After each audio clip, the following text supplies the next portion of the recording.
Stocks trade in a narrow range as the market digests positive and negative global and local cues. Realty and healthcare are the big gainers, while IT is the big drag. Divi's Laboratories pings a positive surprise with the operating profit margins at a multi-quarter high. Strong inquiries for business also promise double-digit growth in FY26. Bajaj Auto's overseas arm raises a debt of 566 million euros and plans a 50 million euro infusion via convertible bonds into its arm KTM. The move is seen helping the Austrian two-wheeler maker stave off bankruptcy. Defense gear makers Zen Technologies and Data Patterns surpassed quarterly expectations with a strong show, but stocks of some like HAL, Mazgaon Dock and Cochin Shipyard have slipped this morning on valuation concerns.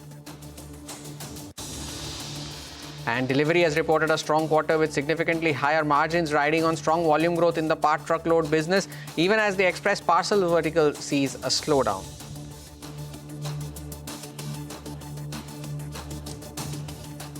Good afternoon, you're with us here on Business Lunch on CNBC-TV18. We are coming to you live from the CNBC-TV18 Motilal Oswal studios. I am Hormis Fatakia.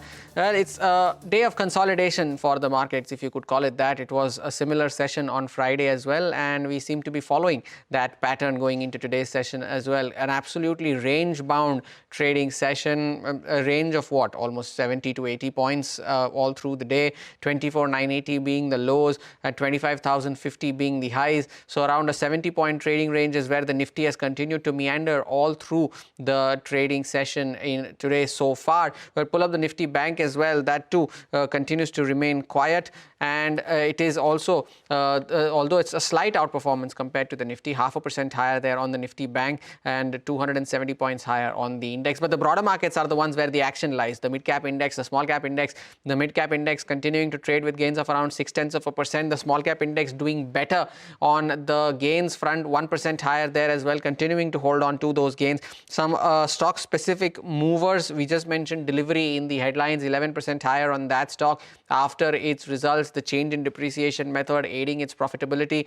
So 11% higher on Delivery, of course, still significantly below its IPO price of 487. But the two movers that have been the top gainers on the Nifty 500 through the day, HEG and Graphite India. Graphite India is now up 16%. HEG continuing to hold on to gains of around 11%, and Nigel has been reporting this since the morning that a key producer has stalled production in a couple of countries, leading owing to margin pressures, and that has seen a positive rub-off on both HEG and Graphite India, and these are the two that are outperforming in today's session. What is not outperforming though are the outperformers of last week, and those are the defense names.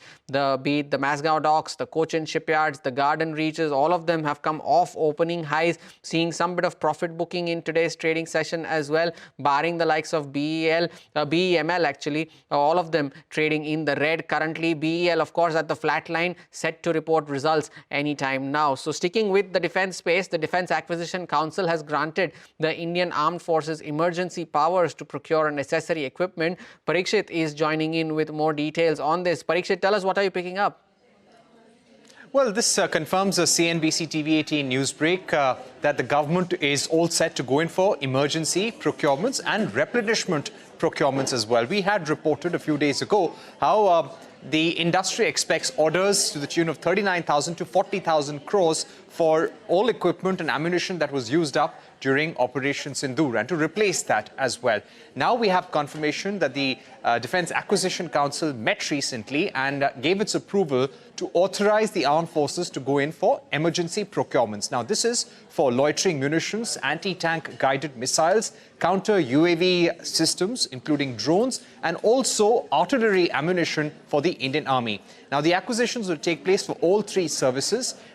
Each vice chief has been empowered to order weapons and ammunition to the tune of about 300 crore rupees each. We are yet to get an exact number as to what will be the quantum of procurements by the government, but we are told that the upper cap is 15% of the defense modernization budget, which is 1,60,000 crores for FY26. So 24,000 crores is the upper limit. We're told that the numbers could be slightly less than this because deliveries have to be made within a year. So what are we looking at? Well, we're looking at contracts to be finalized in the next 40 days from now. This will include both domestic and foreign suppliers, and we're looking at acquisition of Scalp and Hammer missiles as well. Those will require consent of the Ministry of Defense because they are foreign purchases. Secondly, after finalization of contracts within 40 days, deliveries have to be made within a year. So this may not be all. There may be more acquisitions that the government may be looking to do in the next few months. Interesting. Parikshit, thanks a lot for that update. And sticking with defense companies, is they are also increasing capacity and are sounding bullish on order prospects. Listening to what the managements of HAL, Zen Technologies and Data Patterns had to tell us earlier in the day. अब हमारे पास करीब 65,000 करोड़ का LCH का order जो हाल ही में आया था, biggest order Indian defence history में है। ये एक बड़ी ऑर्डर है 156 LCH। दूसरी है जो अभी 83 LCM Mark 1A जो एग्जीक्यूशन में है, और 12 Su-30 जो हम बनाने वाले हैं वो एक ऑर्डर था, और 240 Su-30 इंजन्स। कुल मिला के आज के दिन 1,90,000 तक ऑर्डर बुक है, और ये अगले साल में और ज्यादा होगा।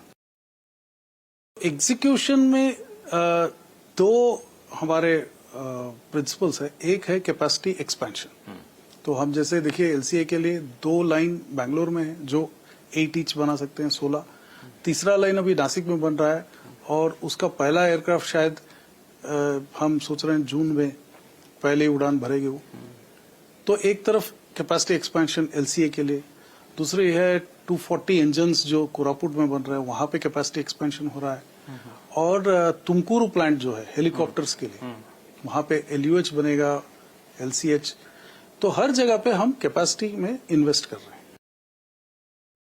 As the industry, whole of the industry has been discussing with the armed forces, we have also been very much engaged with them, and we do expect, some fast action to happen in this regard. But the quantum and the time is unknown at this point in time. And, we currently have an order book position of about 691 crores. But again, we are expecting a few more orders in this and the next quarter. We were saying about 800 crores in the first half of the year, and I think we still stick to that. I think that 800 crores is still very visible to us. We should be getting those orders. But with the new, situation, I think the order book position will be substantially higher. We expect more than about 1,500 crores contracts to happen this year in terms of new orders. So our revenue guidance remains 20-25% on top and bottom line growth.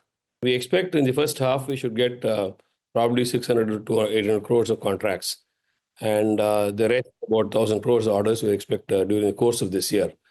So the contracts have got delayed, but this is likely to happen in the next 5-6 months' time. We may take some 1 or 2 strategic contracts with lower margins, but that is to build the competency in the company and address large markets going ahead. There was a management of a lot of these defense companies that spoke to us earlier in the day, and Ria is here for a summation of the performances of these defense companies, and now how are the valuations shaping up after an up move of last week. Ria. Well, yes, we're seeing a sharp pullback across the entire defense pack today after the incredible rally that we saw from the 7th of May. Today, the top losers include HAL, Midhani, Mazagon and Paras Defense. Some pullback is seen in some other names like Data Patterns, Cochin Shipyard, GRSE and Bharat Dynamics as well. Although Premier Explosives and Zen Technologies continue to remain higher in trade today. Now, in terms of valuations, all of these stocks out of the defense pack that we've looked at are now trading above their 3-year average PEs. In terms of the prices, some of these stocks are off 2 to 7% off their 52-week highs, which include Mazagon Dock, BDL, Paras Defense, Astra Micro Products, Solar Industries, and Bharat Electronics as well. Some others are still off around 11 to 33% off their respective 52-week highs, which include Idea Forge, Cochin Shipyard, Zen Technologies, MTAR Tech, and DCX Systems as well. Now, after the earnings call of HAL on Friday, Morgan Stanley today has come out with a note on the company downgrading it to an equal weight rating with a target price of rupees 5,092. They've said that the margin and new order outlooks were strong for the company, but the market may be concerned about muted execution guidance going ahead. Even the FY26 revenue growth guidance of 8 to 10% was a little bit lower than analyst expectations. So that is why we're seeing a little bit of a pullback in these names today. Someone that has not been very convinced of this rally in defense names. So, by the way, Riya, thanks a lot for that. But someone who has not been convinced of this defense rally is Sanjeev Prasad of Kotak Institutional Equities, and he voiced his concerns over the valuations in the defense space, as Riya was just highlighting. Hear out what he had to say. We were just buying anything and everything without looking at, whether the nature of what we're going to the same as in the past is explaining. Second thing, whether the kind of EBITDA margin many of these companies are earning, whether that will sustain in the future or not, and I'm surprised to see the kind of very, very high margins this company are reporting, so that could also come under some question mark. And the third is obviously the valuation part, which every investor has to look at ultimately, right? Ultimately, you are paying for whatever you're buying, and you look at some of the numbers they make, really, very little sense to me, at least. If I look at, let's say, something like a potential shipyard, since you talked about that, the market cap is somewhere about 55,000 crores. The net worth is only, by the way, 1,300 crores. You can do some sort of a DCF even for the order book and figure out whether it makes sense or not. I mean, look at, for example, aircraft carrier, which was everybody hoping for Cochin Shipyard will get and make. This story has been going around for 2 years now. Look at the cost of building an aircraft carrier. It will be somewhere about 50,000-60,000 crores. Yeah, you take 10% PAT margin. Yeah, you will make about 5,000-6,000 crores. That's it. I mean, that's the total value which you will get from making an aircraft carrier, and that is assuming you build it today. If you build it over 10 years, which is probably the most likely time frame, then PB of the 5,000 crores of PAT opportunity which Cochin Shipyard has for making a new aircraft carrier will be far lower. So you have to, even if you take whatever order book you're expecting, take the reasonable profit margin, discount it to today, there is no way you can justify this kind of valuation. Sanjeev Prasad there of Kotak Institutional Equities. Slight pullback in the markets now, below the mark of 25,000, 40 points lower on the index, around about 150 down on the Sensex as well. We take a short break, but when we return, all eyes will be on the dividend from the Reserve Bank of India. The big debate in the money markets is how much dividend is the RBI likely to give the government. We give you a deep dive on this on the other side. Stay tuned.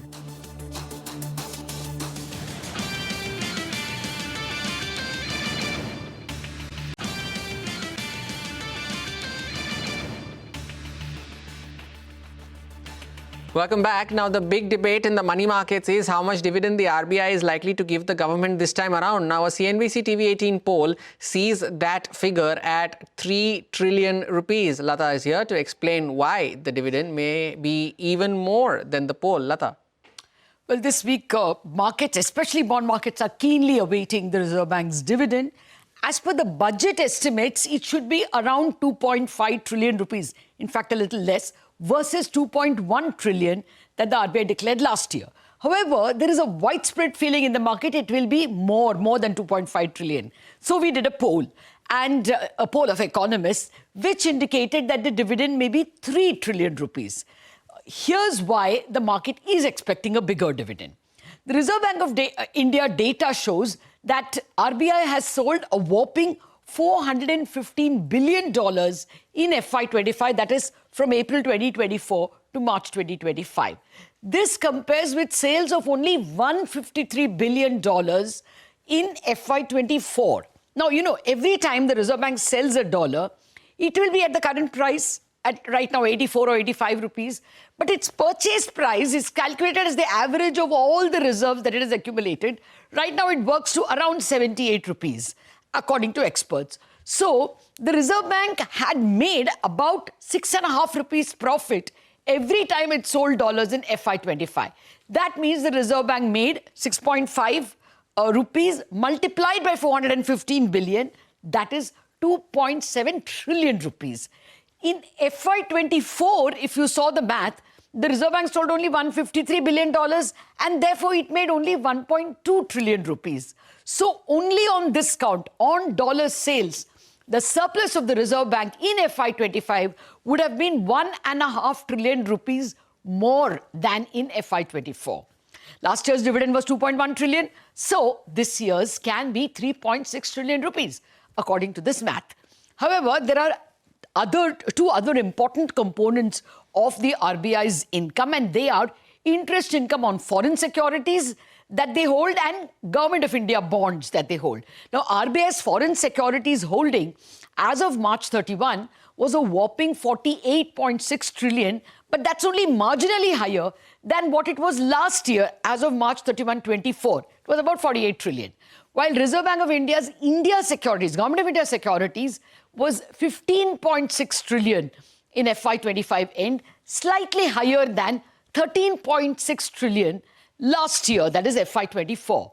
But because of rate cuts in the year gone by, total interest income from Government of India bonds this in FY25 would have been slightly lower than last year's.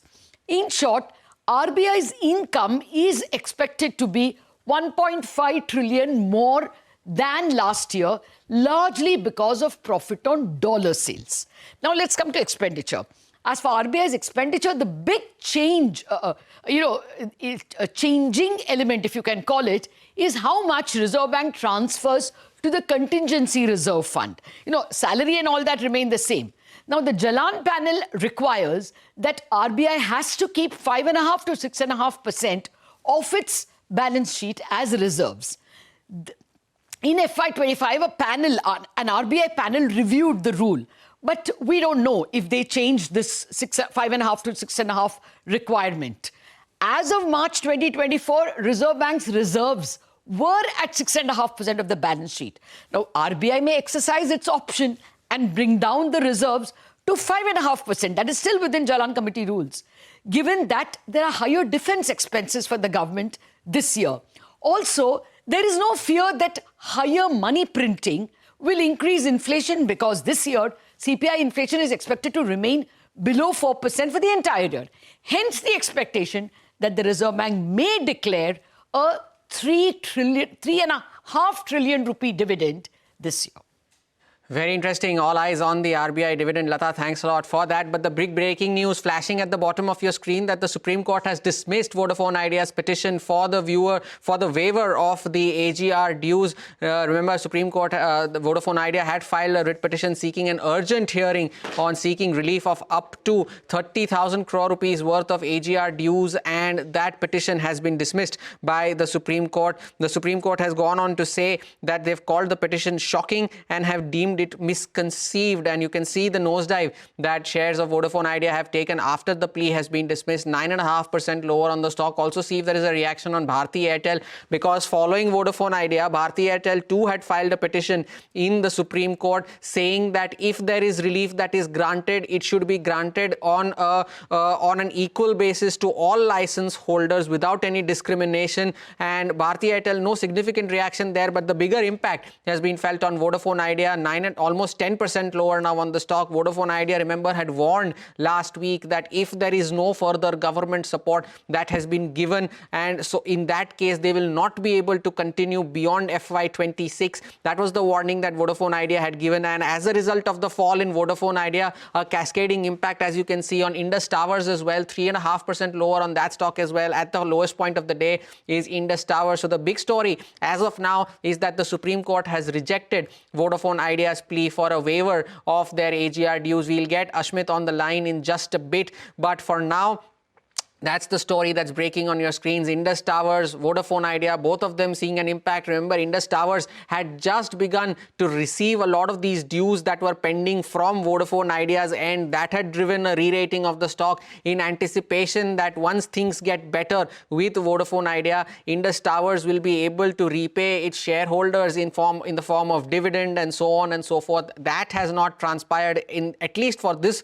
quarter so far. They formed a committee of sorts to investigate or to evaluate whether they would be able, or what kind of reward that you should give to its shareholders. But as of now, that's the big story. The Supreme Court has dismissed the writ petition. They've called that petition shocking. They have deemed it misconceived, and as a result of which, you can see the nosedive in Vodafone Idea shares. Remember, Vodafone Idea is now trading below the mark of 7 rupees, and that is almost a 35% downtick from its FPO price. Remember, they had completed that FPO, the largest in in the country. Just last year, they'd raised around 18,000 crore rupees from that FPO. Then there was a further promoter infusion. They had issued shares as well on a preferential basis. They raised close to 20 to 25,000 crore rupees in equity. But they have mentioned that despite this, the support from banks there has been a lack of support from banks when it comes to debt, and as a result of which their position still remains precarious. And Vodafone Idea,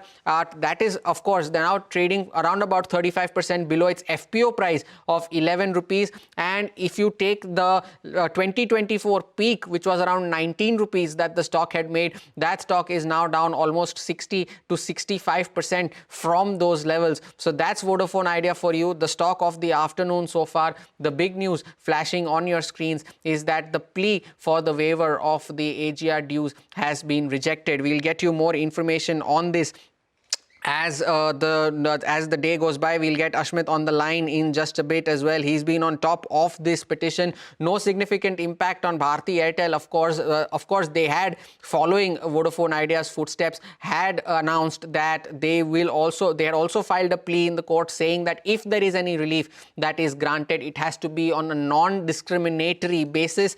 But of course, Bharti Airtel in a much better financial position compared to Vodafone Idea. They have also prepaid a lot of their previous spectrum dues. Of course, remember Vodafone Idea, the government has now converted a lot of their pending dues into equity, as a result of which the government now owns 49% stake in Vodafone Idea. But the bigger share, of course, a lot of the retail shareholding in Vodafone Idea in percentage terms will of course be around 4%, but around 60 lakh shareholders currently have shares of Vodafone Idea. So as of now, 8.5% lower on the stock. We take a short break here, but more updates follow on the other side. Stay tuned.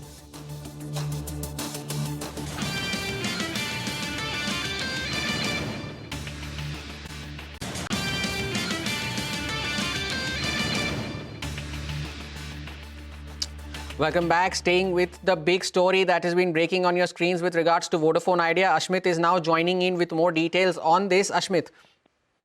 Well, this was clearly an attempt being made by at least two companies, Bharti Airtel and Vodafone Idea.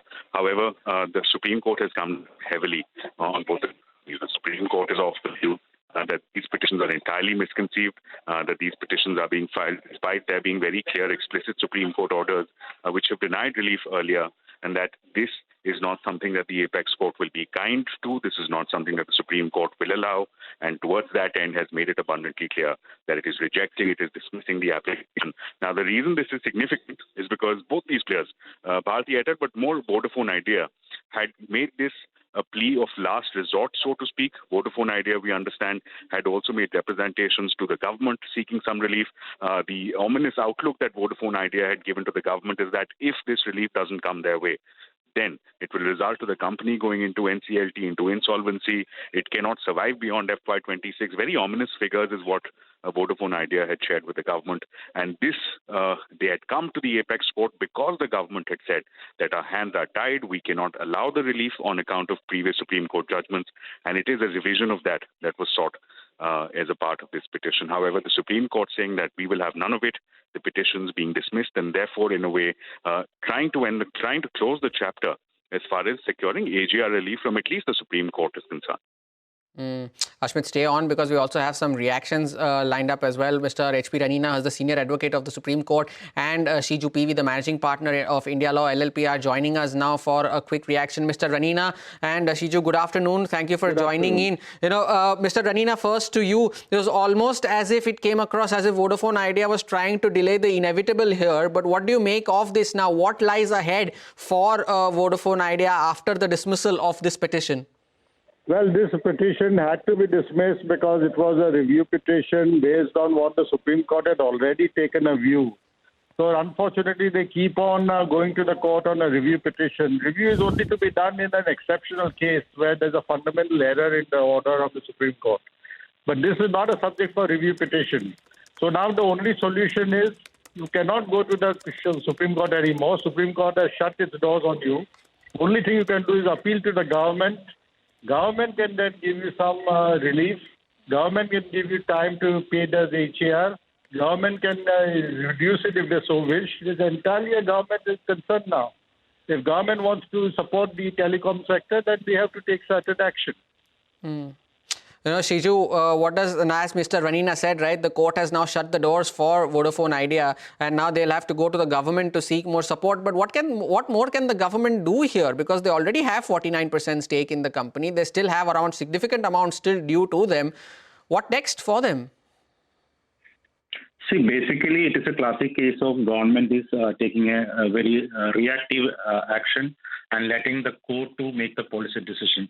We all know Supreme Court is not a policy-making body. And see, whether the questions like whether a duopoly is justifiable or good for Indian consumer interest, that is something a government has to decide. We already have a duopoly in the airline sector. Now another major telecom infra is also going to a duopoly side. So these are the policy decisions government should have taken. Telecom sector government should have taken a decision. It could have made the policy whether the penalty and also the interest and all can be regulated or can be justified. Because around 75% of the due amount is towards the penalty and interest. So these are all the policy decisions. Government has enough sufficient time to take a call on this thing. So it is purely on the part of government now to take a call on this. The onus lies with the government, right? But Mr. Ranina, does the government have any recourse to reach out to the courts, or the doors are now, or any legal recourse is finally is shut completely for Vodafone Idea now? Yes, my view is totally shut. In fact, the Supreme Court will be very upset or angry with if they ever go back to the Supreme Court on the same issue. The only thing is government has to act now. How they do it is their problem. But if the government doesn't want to give them relief, then they have to pay up. And they will have to pay up at the appointed time. And then it's a question of business ventures. How they run their commercial activities, their problem. But nothing can be done at the judicial level. Let this be very clear. All right, Mr. Ranina, Shiju, thank you so much for sparing time and joining us with your views on this issue there. Ashmit, thank you for joining in as well.